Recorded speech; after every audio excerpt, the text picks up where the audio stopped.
So I almost didn't make this because I know it's easy YouTuber bait to make a video like, oh, let's check out this bad game 1 year later to see if it's improved. And I'm also late to the party anyway, so, go check out these other videos too. But honestly, the reason I'm here is because I have been completely out of the loop on what's changed in motorsport over the last year. As a longtime Forza player and someone who grew up on the motorsport games, I was looking forward to this one. Some of the new tech looked promising, and I did make content on it and played it pretty seriously for about a month or so after launch, but then all the shortcomings and game-breaking bugs and crashes and stupid FRR penalties started to really get to me, and I made the call to just say, you know what, it isn't worth my time to play this right now. I'm just gonna put this one on ice, and I'll check back on motorsport later. So to be clear, this video is for me. It's my excuse to catch myself up on everything that's happened in motorsport over the past year. I'll give it a few hours of playtime to see how it feels and see if it's worth jumping back into. After all, there were some things that I really liked, and I want the game to be good so I can start playing it more again. Let's find out together if it is. Okay, so both of the Forza games work on a monthly update schedule, and I have not paid much attention to these motorsport updates in at least half a year. So the first thing I did was just read through all the patch notes to find out what they've added and what they've fixed. And I'm going to start this video by covering all the major content and feature additions brought to the game since launch to make sure we're all caught up and on the same page. Let's start with the easy stuff. Cars and tracks. Since launch, Turn 10 has added 8 racetracks to the game, and it's a pretty good list. Everything here is something I'm happy to see in the game, although there is still a noticeable lack of Japanese locations. There have also been 38 free new to motorsport cars, 33 free returning cars, and 31 cars added via the paid car pass, for a total of just over 100 cars added to the game. And I've gotta say, purely speaking from a quantity standpoint, that is very impressive. For me anyway, having a bunch of new tracks in the game and having a handful of fun new cars to try out does a lot to bring me back. Now, they've also added a ton of career events to the game, and that's how they deliver a lot of cars to players, but we're gonna get to that. Let's look at all the big features they've added since launch. The first major feature change was actually the last thing I ever covered about Forza Motorsport, and it came in Update 6. This was the overhaul to car progression. I think everyone would agree that the whole car leveling system they brought to this new game was at least controversial. In short, you used to have to level up a car by driving it for a few hours before you could install certain parts on it. Earlier levels unlocked things like tires and sway bars, and then higher levels unlocked engine swaps or wide body kits. And I'm not going to go into every reason why this was a bad system. It's already been covered, and in Update 6, it's been essentially completely fixed. Now, parts are no longer locked behind levels, so when you have enough car points to install something, you can just install it, instead of having to wait until you unlock it. You can also now purchase parts with credits. The car point system still exists, but now works as a way to basically save money on upgrades if you drive the car more. But if you just want to buy a new car and customize it to your liking right away, you can finally do that. This was a huge improvement to the game, and I'm happy to see they listened to feedback on it. The next major feature improvements were added in Update 8, where they finally added a tire wear scale to free play and private multiplayer, made some improvements to how safety rating is calculated, and how matchmaking works in featured multiplayer, as well as balancing some cars, and they added a glossiness slider to the livery editor, which, for the record, Horizon already had ages ago. Everything here is something I wanted to see though, so this is another easy win. In Update 9, they also made a few good changes. They added longer races to the GT and touring car series, as well as adding an actual endurance racing series, and they shortened practice sessions in featured multiplayer. Update 10 was a pretty big one for me as a wheel player that uses the cockpit camera, because they finally added a proximity radar. Absolutely wild that it took almost a year to get, but but it's here and we'll be testing it out later. They also gave us the ability to place a virtual mirror in any camera view, which is another huge benefit to players like me. This update also made some improvements to the replay mode, where now you can show a driver list and toggle HUD visibility. And for my fellow TAA haters, they finally gave us the option to disable temporal anti-aliasing on PC. Update 11 then brought multi-class racing to featured multiplayer, and 1 month later, in Update 12, they finally added spectate mode to private multiplayer. This has obviously been a very highly requested feature, and it does look pretty good. There is a ton of HUD customization, and the spectator can even save their own race replay. This update also added custom weather options to private multiplayer. They also added something called the Challenge Hub, which gives players a new way to earn in-game rewards. And then finally, in this latest update, they added the drift mode back to Motorsport, which a lot of folks have been asking for. And you can now finally have practice and qualifying sessions in private multiplayer, which is yet another feature that really should have been in the game since launch, but here we are. Now, of course, throughout this time, they've also improved the game's performance, made a lot of graphics tweaks, balanced cars, fixed some track issues, they added new music to the game, and a few smaller quality of life features and fixes. They made improvements to the FRR system recently and to AI behavior,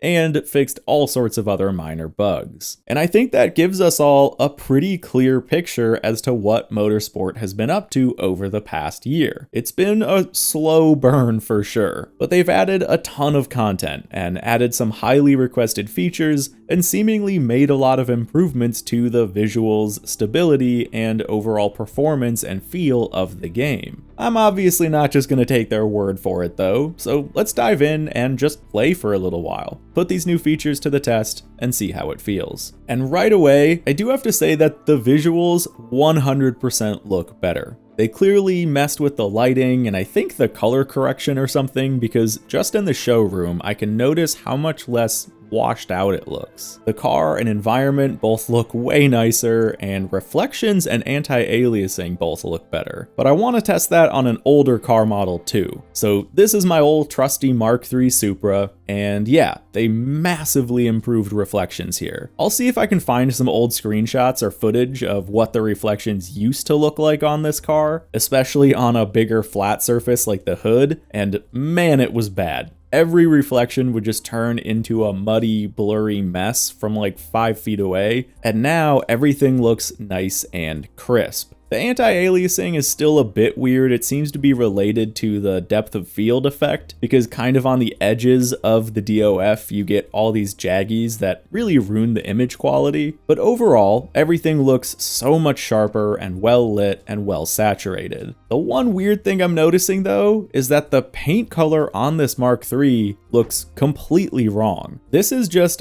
factory gloss black, but in this environment, it looks like a dark forest green or something. I hope that shows up well enough in the video, because there is definitely a greenish blue tint to the paint here. So obviously not a big issue, but just something I noticed. Next up, what I want to do is run some benchmarks to see how the performance has improved. When I left the game, it had a lot of frame pacing and larger stuttering issues. It wasn't optimized super well overall, leading to an average frame rate for me in the high 70s. And on top of that, one of the biggest issues that actually caused me to quit the game was the fact that sometimes track textures wouldn't load or would randomly unload mid-race, which is obviously completely game breaking. So right away, I'm gonna benchmark against this screenshot I took back when the game released. And we're not off to a good start with those track textures failing to load in right away. That has me really nervous that I'm gonna see that happening more in-game later. But fast forwarding to the results here, to be honest, I was expecting a noticeable uptick in average frame rate, but obviously that's not the case here. I'm even technically running a better GPU these days. I actually ended up rerunning this benchmark a handful of times and tried to tweak different settings, make sure nothing was running in the background, whatever. Nothing here is really different except for the fact that it's using way less RAM. I don't know, maybe the game runs better now on low-end hardware, but at least for me, I'm pretty much still stuck limiting this one to 60 FPS if I want a locked frame rate. And those frame pacing issues are still here. Look at this comparison between Motorsport locked at 60 with VSync on and Horizon 5 locked at 60 with VSync on. I know this kind of thing isn't a huge deal to a lot of people, but those micro stutters drive me nuts, and I hate that the game still has them. So from a performance perspective, at least to me, there isn't really much improvement here. Sure, the visual quality has improved, and we have a few more dials to tweak, but I was really hoping I'd be able to bump this up to 90 or even 120 FPS like I can with Horizon, but that's clearly not the case. So moving on, let's actually get into some gameplay here and take a look at the career. When I reviewed Motorsport, I gave this aspect of the game a kind of lukewarm opinion. I said it was fine but not unique, and it still got the job done and could be fun, but I wish I was harder on the career mode in that review, because honestly, these are just plain boring to me. You can see I've barely done any of them. There just isn't any point. The AI isn't that fun for me to race against. There's no actual career or long-term progression. It's just a sort of random collection of races where you take a car and do some events and then maybe get a car and then you're done. I've also been playing through the new Spec 2 mod for Gran Turismo 4, and it's actually insane how much better that career mode is by just having a little more connective tissue between the different elements of the game. It bums me out because I feel like this is a space where Motorsport could have really innovated. So many racing sims are dropping the ball when it comes to single player career modes, but Motorsport is sadly also on that list. It's just more of the same with some FOMO mechanics that I simply do not care to engage with whatsoever. I'm still going to jump into one solo race here though, just to feel it out. We'll put the AI at max difficulty and see how they feel, because apparently this last update did improve their behavior a bit. So this is just a random free play race in the GT class, and luckily I actually got the new track, Sunset Peninsula, so it'll be cool to check that one out. I haven't driven this since, what was it, Motorsport 4? Annoyingly though, right away I got some pretty major stutters. I hope you can see that on screen, because it is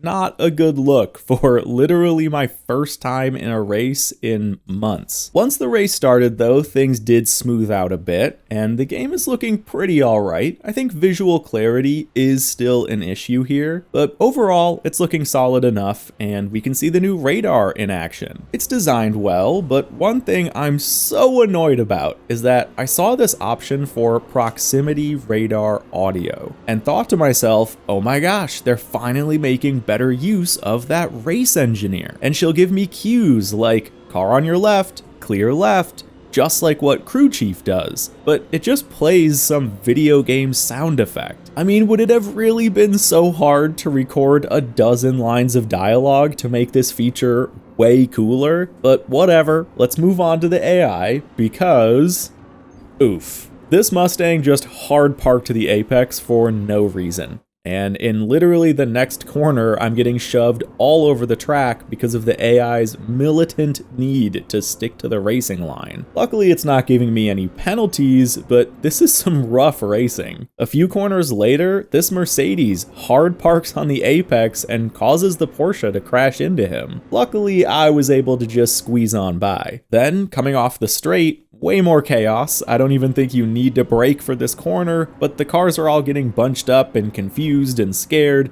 and then the Mustang slams on the brakes for no reason again. But I get pushed around him, so whatever. And then in the next corner, I get dive bombed off the track because again, the AI must follow the racing line at all costs. More shenanigans like this continue throughout the entire rest of the race. I got crashed out at one point by a BMW on the last lap. And then right at the last corner, this complete dork slams on the brakes in a corner that needs no brakes, and I crash again. So yeah, The AI still sucks. They panic in tight groups, they follow the racing line to a fault, and they brake way too hard at random points for no good reason. I think I'll continue to avoid the single player. But I kind of expected that. After all, what I really wanted out of motorsport from the beginning was some good, easily accessible online racing. And they actually did some things here that I really love. The race schedule system is essentially exactly what I wanted out of the game. It's like iRacing, but more accessible and with a bit more content variety. I do wish they'd make better use of the variety of tracks and layouts they have though, but it's certainly still better than something like Gran Turismo. The first thing I do want to check here though is my rating. I used to float around the mid 4900s and was very annoyed about that because quite frankly, I'm not that good. I should not have been ranked that high.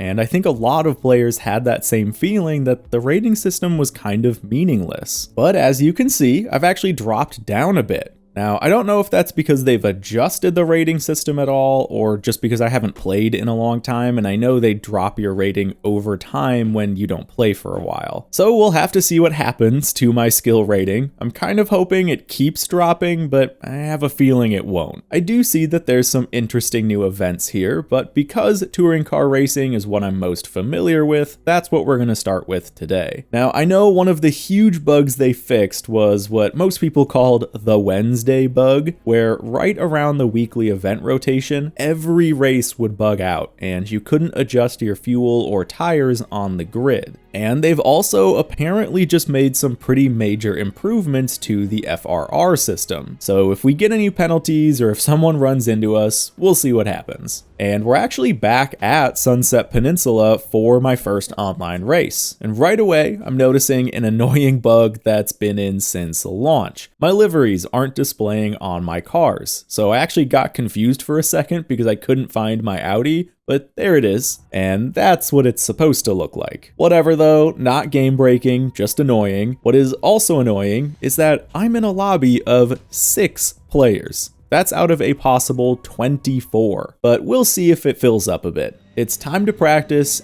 and I'm noticing the whole short practice thing, which I think was done as a response to player feedback, but I kinda hate it. It's too short now. There's no time for me to both practice and then also qualify. I have to just qualify immediately if I want to get all 3 laps in. So I did 1 practice lap and then jumped right into quali, where my first lap was slow and dirty because I went off track because I didn't have any time to practice. And then I skipped a lap to try and get another full clean run in, and then qualifying ended. So that was fun. Funny enough though, the lobby only ended up filling to 8 players, and 4 of them didn't even qualify at all, so I was still 4th on grid. The start of the race actually went pretty well. It was relatively clean. I gave up some positions right away because I was not confident in my driving and didn't want to cause a crash, but it was all good, clean passes, and I got to chase, which is more fun anyway. I took one of the positions back just a few corners later, which went smoothly, and then I did go off track because I cut a corner accidentally, and it gave me a 1/10 of a second for a penalty, which feels totally fair. However, the crew chief said that the penalty was about half a second. Total time penalty is about half a second.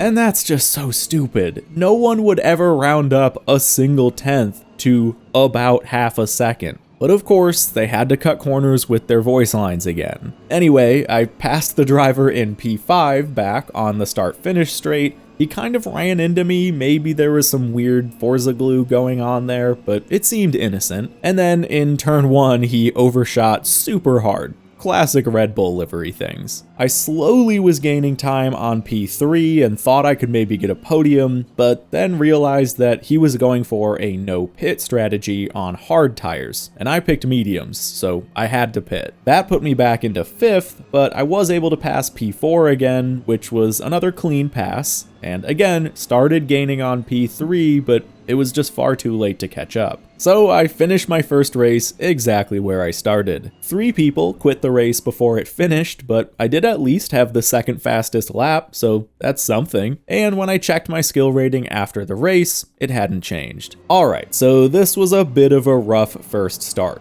The racing was generally clean, everyone seemed respectful, which was really nice to see, but obviously the lobby only finished with 5 out of a possible 24 drivers, which made for a pretty boring race. And performance was still rough. I was getting those exact same micro stutters that I've always had with this game. And not to discredit him, but the guy who won only won because he was the only guy who didn't pit. Which, like, I'm happy pit strategy is a thing, but I feel like in Forza, it's more about just simple memorization and knowing what the correct meta option is, instead of actual live on-the-fly strategic thinking. The races just aren't long enough or dynamic enough to have pit strategy play the role that I think it should. I think that forcing a mandatory pit on these longer race weeks would make things feel better to me. Maybe it's different in the Endurance series too, but it's kind of a small nitpick anyway. So let's just jump back in. This time, we're at the Nürburgring GP circuit, and the lobby is only 3 players now. Lovely. This time I jumped right into qualifying because I know the track a bit better, but I still literally didn't even have enough time to do all 3 qualifying laps. Like, am I doing something wrong here? I immediately joined this lobby after the last race and immediately started my quali laps. How did I still not have enough time? Luckily though, it didn't matter what my quali time was because everybody else left, and I was the only guy in the race. I accidentally left my mic on during this recording, and you can hear me laugh in the background when I realized I'd be racing by myself. I still didn't want to quit though because I wasn't sure if it would affect my rating, so I started hot lapping. And then a couple laps in, I thought to myself, wait, I can just pause the game and the AI will take over and keep driving my car. So I did that and went to make myself a drink. I came back just in time, unpaused on the final straight, and finished with a well-earned win. So, alright, just because I was curious, let's go ahead and check out the skill score again. Yep, that race where I just paused the game for 90% of the whole thing earned me a whopping 55-point increase in skill. Let me tell ya, it did take a lot of skill to make myself a cup of tea while I raced on the Nürburgring and finished with a win. Honestly guys, I could keep playing, but I have my answer. Motorsport still isn't ready. And listen, I know the game can be better than this. I know it can be fun. I know I probably just got a bit unlucky, but that's not the point. I'm not here to play enough so that I can cherry pick the good races. This was my honest first experience coming back to the game, and it's clear to me that Motorsport still lacks consistency and still has so many issues that it needs to solve before I feel like coming back. And I understand why people still play this game. It's an accessible sim racing experience that still feels like a video game and can still be fun. And there isn't too much else out there on Xbox or even PC that offers a similar experience. For me though, as someone who is perfectly happy with Assetto Corsa and LFM, and with Evo now around the corner, I think I'll just stick with the sims I already know and love. And I'll keep waiting for Motorsport to catch up, if it ever does. Thank you for watching this video, everyone. Let me know how you all feel about Motorsport after a year of updates, and I'll see you in the next video.